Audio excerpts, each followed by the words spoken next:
മുൻപ് 2 വർഷം മുൻപ് ഹമാസ് ഇസ്രയേലിനെ ആക്രമിച്ചപ്പോൾ ഒരു കൃത്യമായ ചില ലക്ഷ്യങ്ങളുണ്ടായിരുന്നു.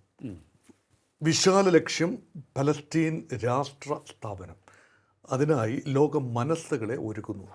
ഒരു ബലപ്രയോഗം കൊണ്ട് നടക്കില്ല എന്നറിയാം. പക്ഷേ അറബി മനസ്സുകളിൽ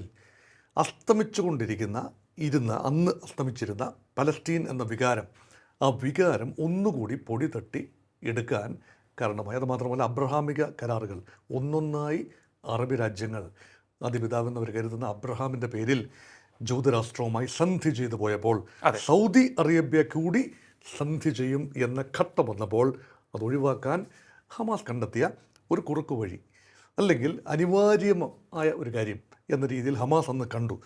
പക്ഷെ അത് അഭിശപ്തമായ ഒരു ദിവസമായിരുന്നു.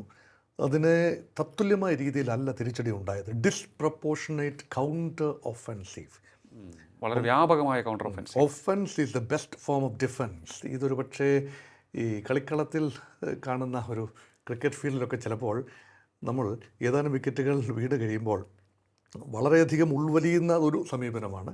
അതേസമയം ആഞ്ഞടിക്കുന്നത് മറ്റൊരു സമീപനമാണ്. എതിരാളിയുടെ കണക്കുകൂട്ടലുകൾ പൂർണ്ണമായി തകിടം മറിക്കുന്ന രീതിയിൽ, ആ രീതിയിലുള്ള കൗണ്ടർ ഒഫൻസീവാണ് ഇസ്രയേലിൻ്റെ ഭാഗത്തുനിന്നുണ്ടായത്.